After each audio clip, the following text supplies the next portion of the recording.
Hi, everyone. Welcome back to Clinician's Brief, the podcast, where we bring you the conversations behind our clinical content. I'm the host of this program, Dr. Alyssa Watson, and today we are going to be discussing a pair of drugs that really have revolutionized how we treat feline infectious peritonitis. Those, of course, are Remdesivir and GS-441524.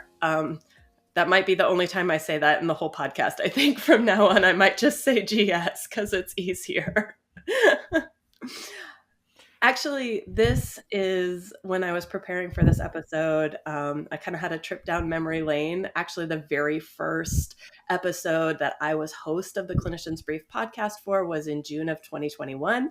And that podcast was on diagnosing FIP in cats. We talked about the Revolta test and, a bunch of other things. And at the end of that episode, we were coming to the end of COVID. All these anti-coronavirus therapies were really exploding and being talked about. And so at the end of that episode, we spoke a little bit about what the future might hold for treating FIP. And it is just so exciting for me to see, not even 3 years later, all of this come to fruition. So today I'm joined by Dr. Diane Delmain.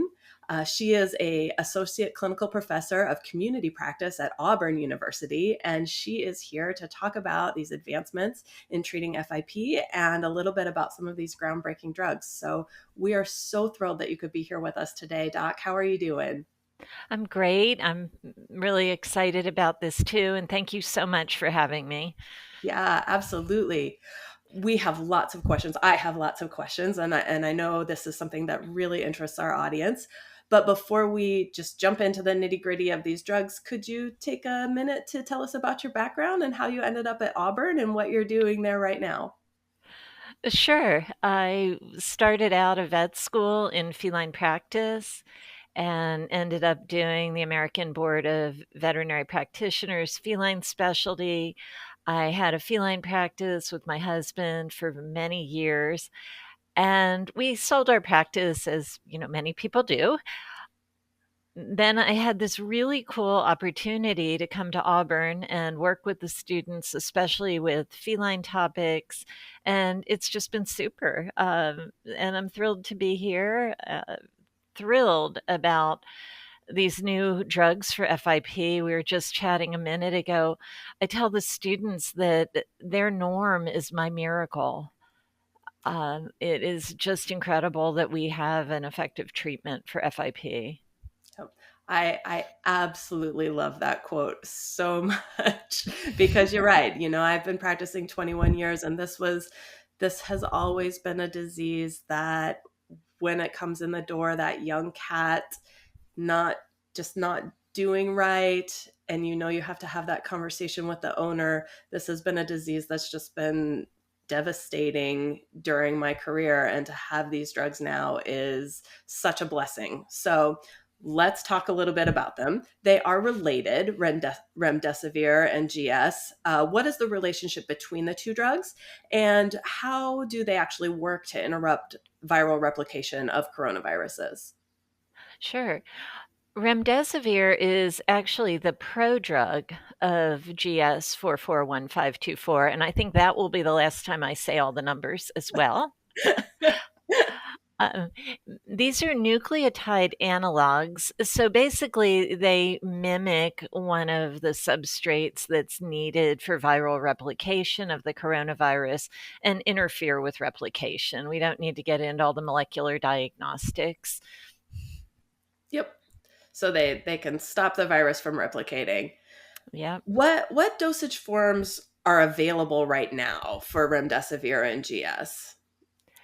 Remdesivir is available as an injectable human product, and that is licensed and approved.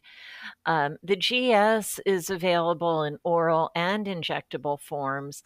None are technically licensed, although now, excitingly, we have a compounding pharmacy that is selling legal GS in the United States. This No. has actually been available in through compounding pharmacies in Britain and Australia, I think for 2 years now, around there. Okay.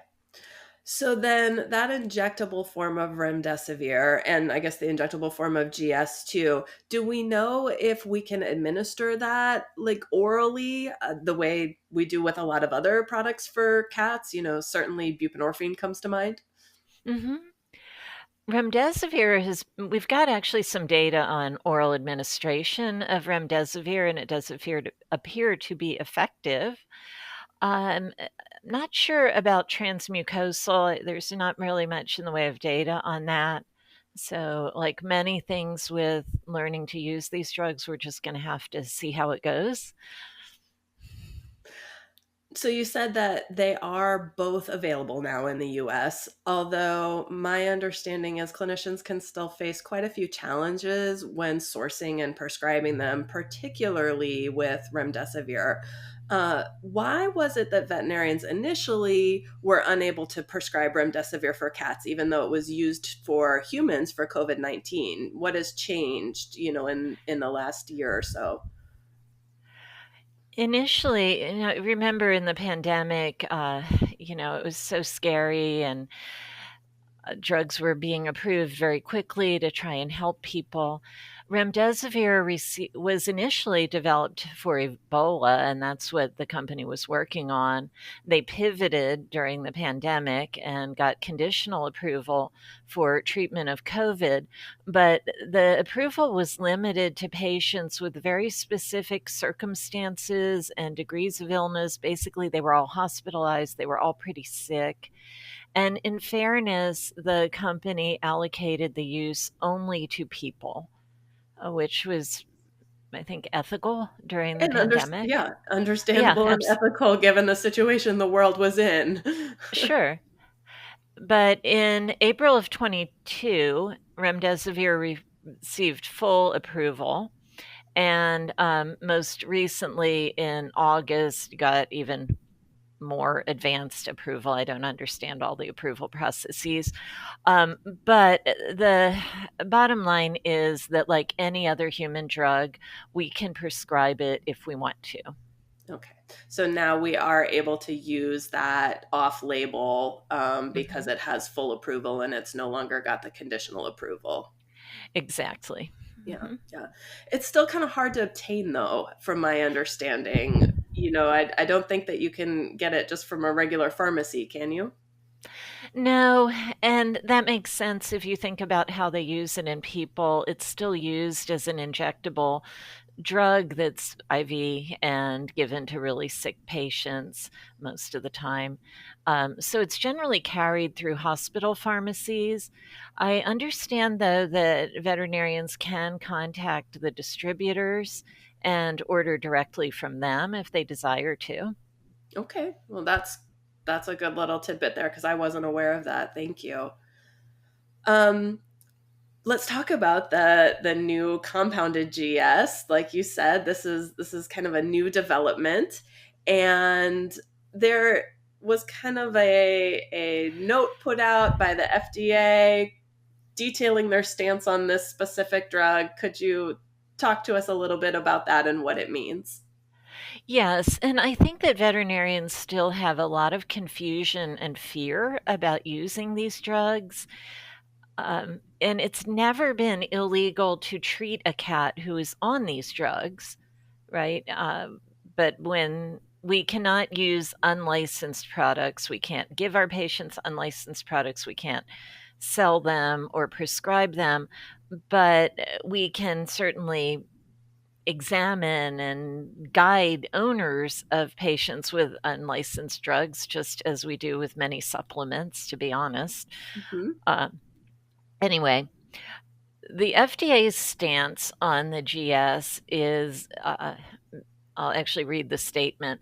They do not intend to enforce new animal drug approval requirements for products compounded from GS when prescribed by a veterinarian for a specific cat patient for the treatment of FIP for the conditions listed in the guidance for basically compounding. So the FDA is kindly recognizing that this is a really important drug for cats with FIP and allowing compounding from bulk ingredients for the benefit of our patients. Yeah, exactly. And then, just as you alluded to, really for years, cat owners and the vets that were really trying to help them kind of turned to these unlicensed and unregulated sources to obtain GS because that was all we had. What are the potential dangers, though, of using unregulated products in our patients? Well, with any unregulated, I can't talk, any unregulated product, we just don't know what we're getting. It could not have good quality control. We don't truly know if the ingredients match what's on the label. And if they do, what is the quality of those ingredients? However, I have to say that for years, cats have done pretty well with these unlicensed products when they were all that we had. And many of them, actually, there was one that when it was tested, actually contained more GS than the label said. Yeah. I guess that kind of leads into my next question, which are, because these things are unregulated, when we're trying to look at data collected, retrospective data collected on these cats treated with these various unregulated products, what kind of limitations does that give us when drawing conclusions about how these products work? Alyssa, that's a great question because it does make it really difficult to interpret this data.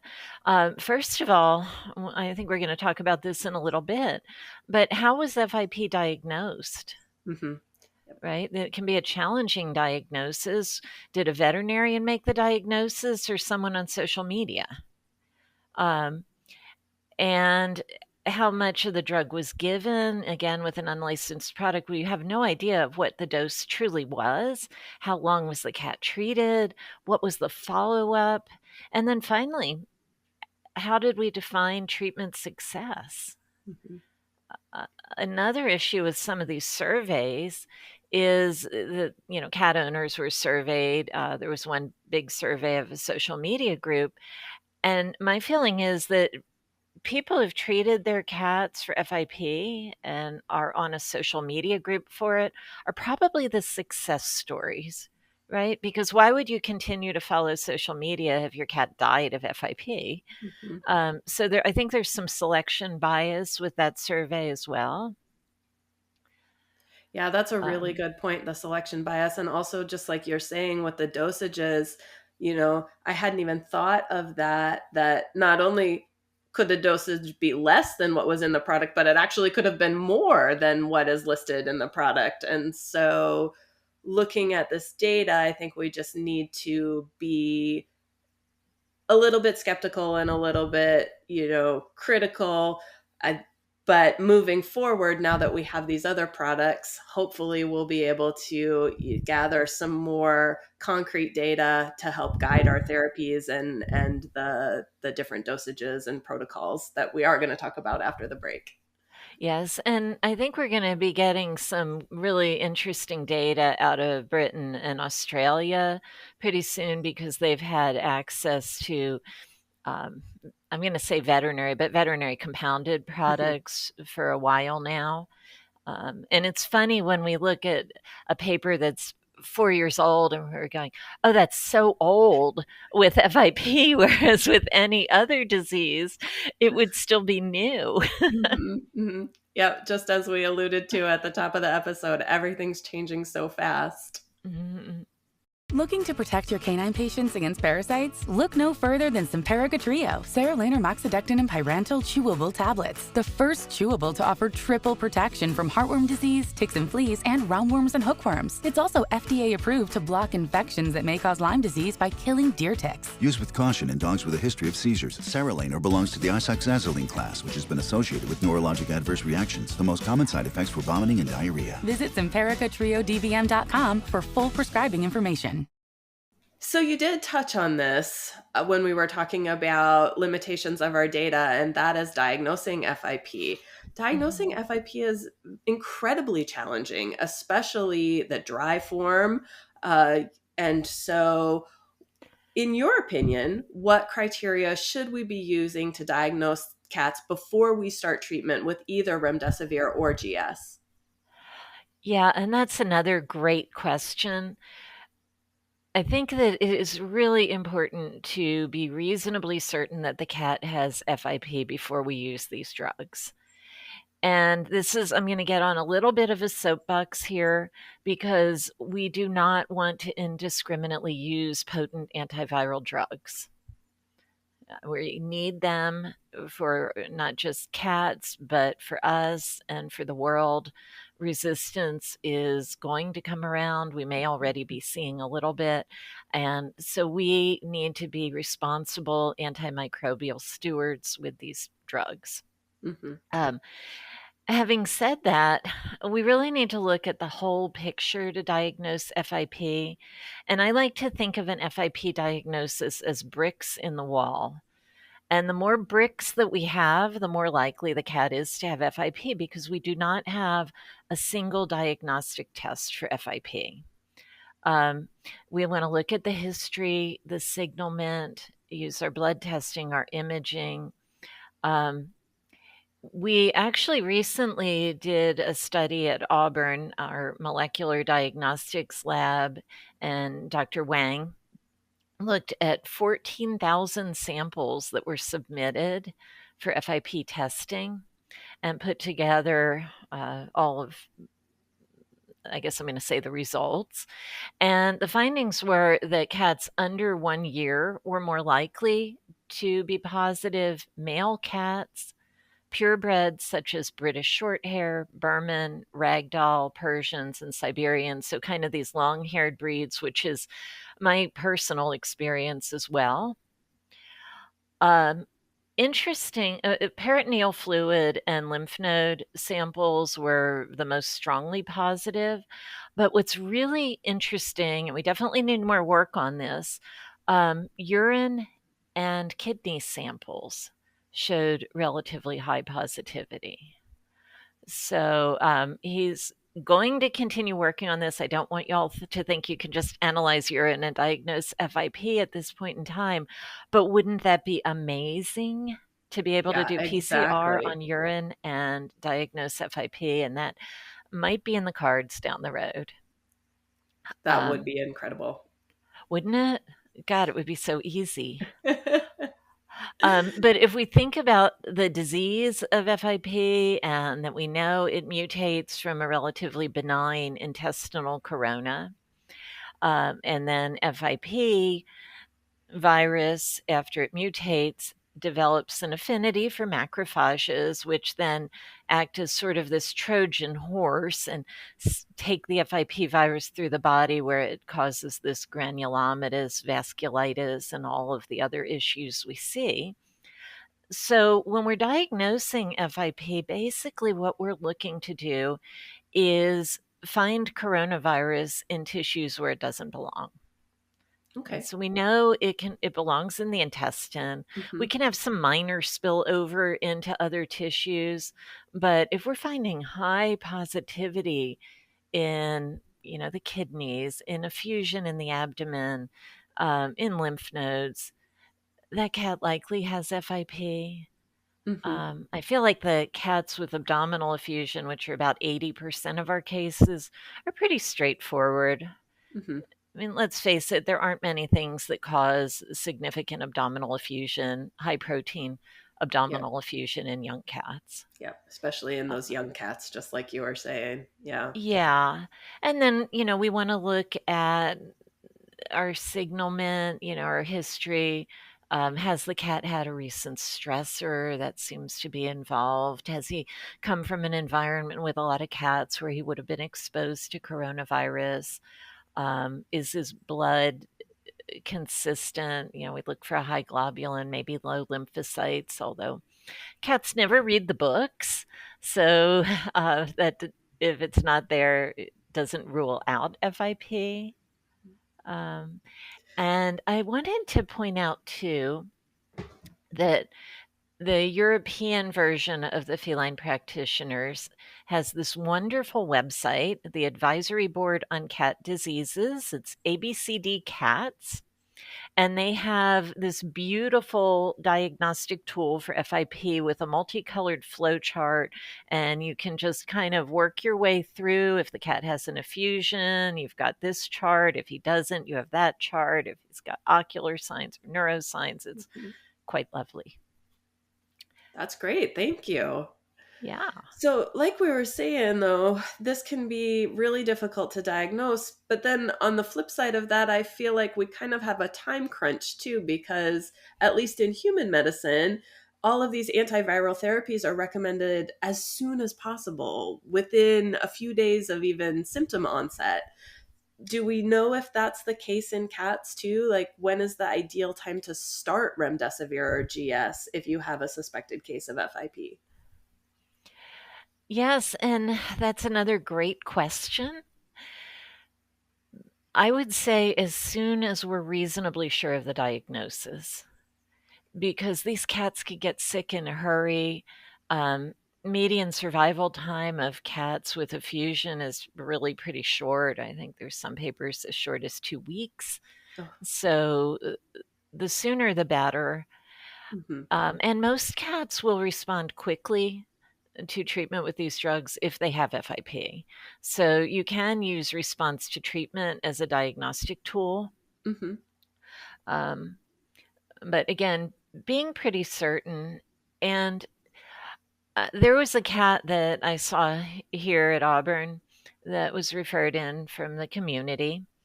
And this was like probably 3 years ago. And this lady brought in a young purebred cat and this unlabeled vial of a clear liquid.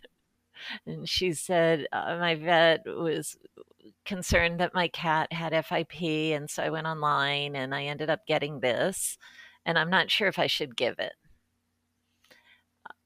And the cat was young, had a fever a couple weeks ago, but was generally healthy. Blood work completely normal. She's eating well, her coat's good, maintaining her weight. So not a lot of bricks in our diagnostic wall there. Right. Yeah, and we ended up doing ultrasound and aspirates, everything. I think it was my first lymph node aspirate ever that said completely normal. And PCR negative. So we did not treat her. I said, I can't promise that your cat won't develop FIP at some time, but I don't have conclusive evidence that she does now. And that cat's still doing fine. Yeah. But I wanted to share that because if we had treated her, she would have been a treatment success. Oh, that's a good point. Yeah. So I do question some of the diagnostics on some of these cats who have been treated. Well, let's talk about those treatment protocols if we could for a Yeah. second, because there's lots. There's lots that exist. There's different dosages. There's either drug alone. I've seen a protocol that is a combination where you start with the injectable remdesivir and then follow up with the oral GS. So as a clinician, how do I choose the most appropriate protocol for the patient that's in front of me? Yeah, that's the question. We're still figuring out how to use these drugs, and in the next couple years, we're probably going to get a lot better at it. Dr. Peterson's initial paper said 4 mg per kg of the GS for 84 days. And now if you look at the compounding pharmacy's protocol that is carrying the GS, the starting dose is 15 mg per kg. And that's once a day. Neuro and ocular cats go anywhere from 15 to 20 mg per kg. And what is the rationale behind using the higher dosage if we have, ocular involvement or CNS involvement? Well, the eye and the brain have barriers, right? The brain has the blood-brain barrier and the eye has the blood-eye barrier. And these are protective because these are important and sensitive tissues. And what happens with FIP cats is that initially, when they have the vasculitis, everything's pretty permeable and the drugs will penetrate. But then as they get better and that vasculitis resolves, these barriers can become less penetrable to the drug, and we can end up with treatment failures at lower doses or needing to retreat these cats at higher doses if the initial dose is too low, if that makes sense. So, yeah, absolutely. Thank you. yeah, as treatments evolved, higher doses have been more successful for these kiddos. Okay. And then there are some potential adverse effects of these medications. One of them I had never heard of before with the uroliths. So, Yeah. what should we be looking for? How should we be monitoring these cases? So, side effects have been relatively benign, I would say, but there are some that we need to watch out for. With injectable preparations, we tend to see pretty significant injection site pain, and over time, we can develop some skin irritation. So I think that's really why we've moved away from completely injectable protocols on these cats. Starting some of the really sick cats with injectable, kind of hitting them hard at first can be good, and then switching to oral. There was a big retrospective study that showed that some cats had some hyperesthesia post treatment. It was unclear if that was related to treatment. Others had long term mesenteric lymphadenopathy. And we don't really know if we're going to end up with a sort of long FIP syndrome with these cats. We really don't have cats who've been post treatment more than a couple years. It'll be interesting to follow them into adulthood and old age and see what happens. And then, like you mentioned, Alyssa, there was a paper that reported 3 cats with GS uroliths out of the Urolith Center. So probably monitoring urinalyses on these cats. These uroliths are not dissolvable with diet, so you might have to do a cystotomy at the end of treatment.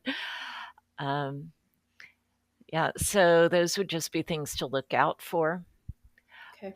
And I think just going backwards, I meant to mention there was also a recent paper talking about treatment protocols where they did cats at 15 mg per kg for 42 versus the traditional 84-day treatment protocol and found no difference.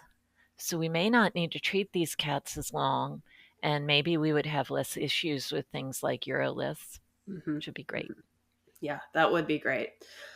So obviously when we're looking at FIP, this is a fatal disease. So the benefits of those treatments to me are going to outweigh something like you said, maybe needing a cystotomy at the end of treatment.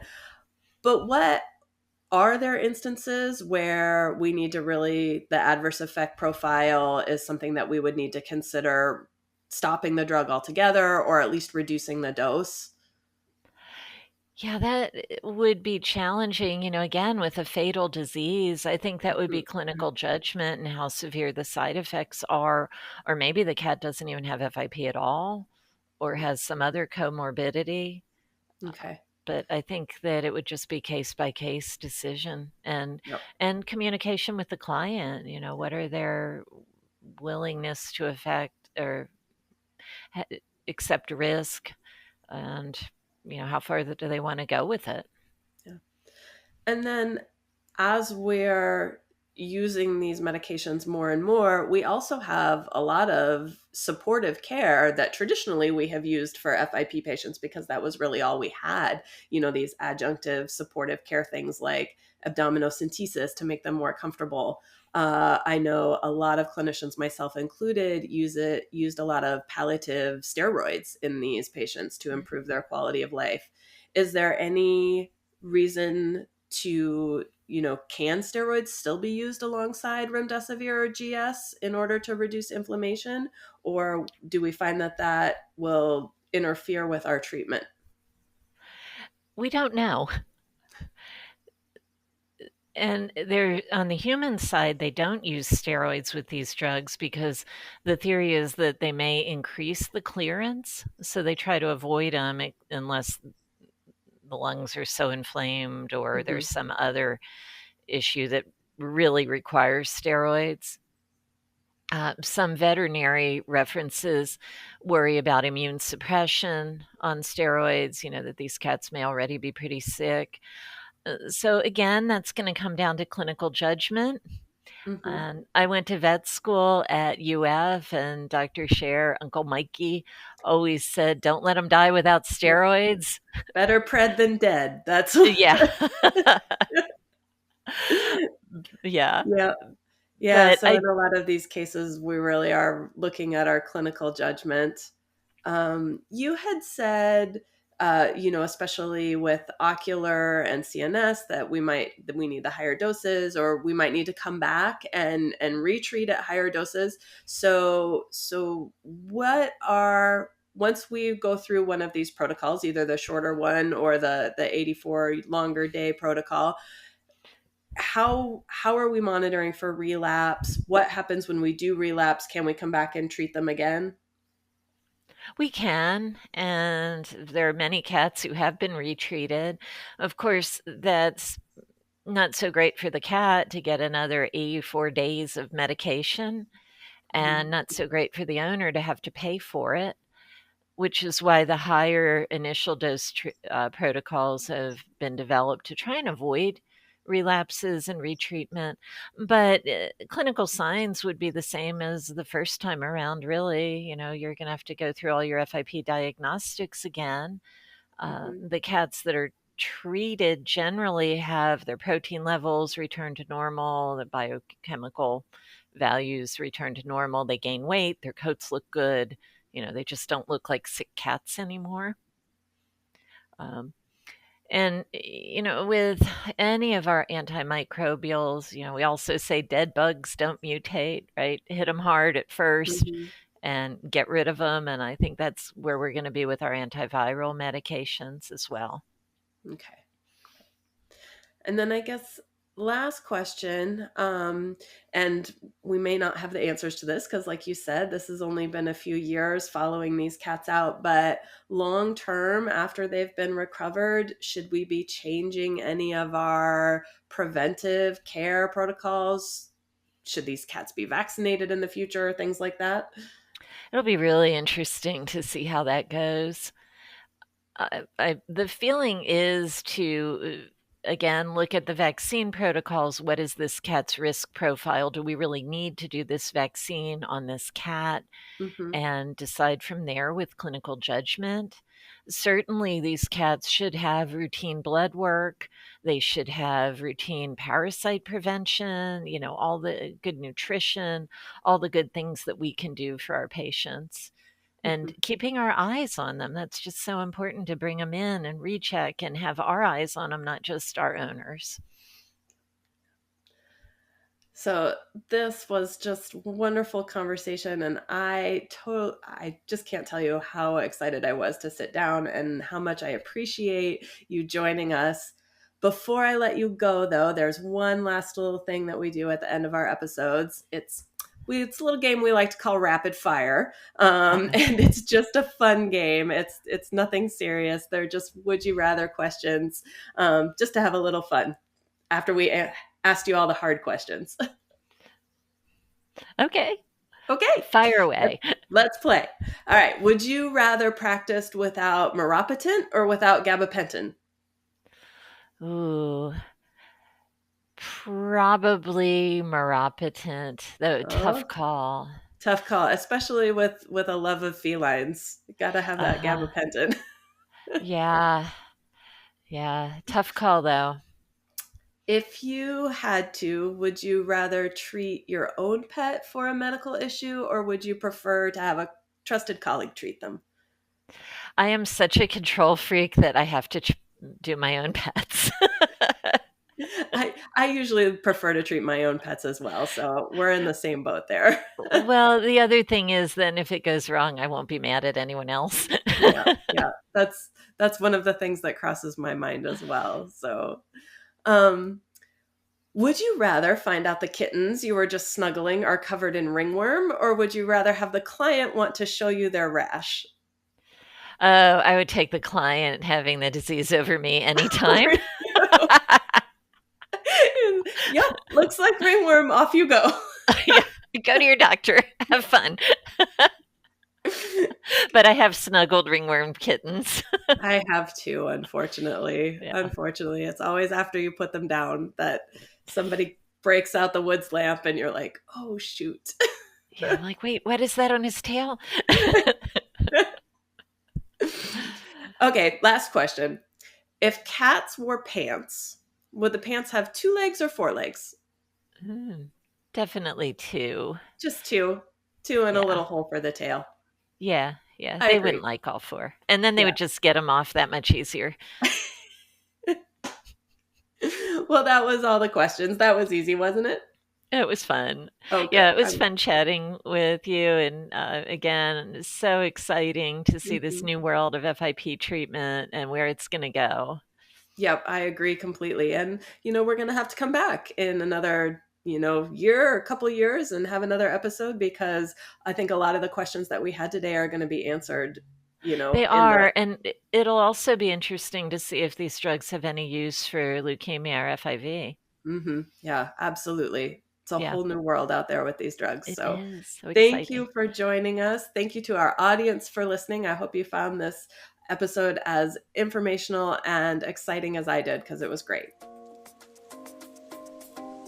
Well, thank you very much. Thanks for having me. Thank you for joining us for today's episode of Clinicians Brief the Podcast. If you enjoyed this episode, you can find us wherever you listen to your favorite podcasts, including a video version on YouTube. While you're there, make sure you subscribe, rate, and review us. You can also listen to or watch our podcast episodes on our website at cliniciansbrief.com/podcasts, or drop us a line at podcasts@vetmedics.com. Clinicians Brief the Podcast is a VetMedics production, produced by Alexis Ussery and hosted by Dr. Alyssa Watson.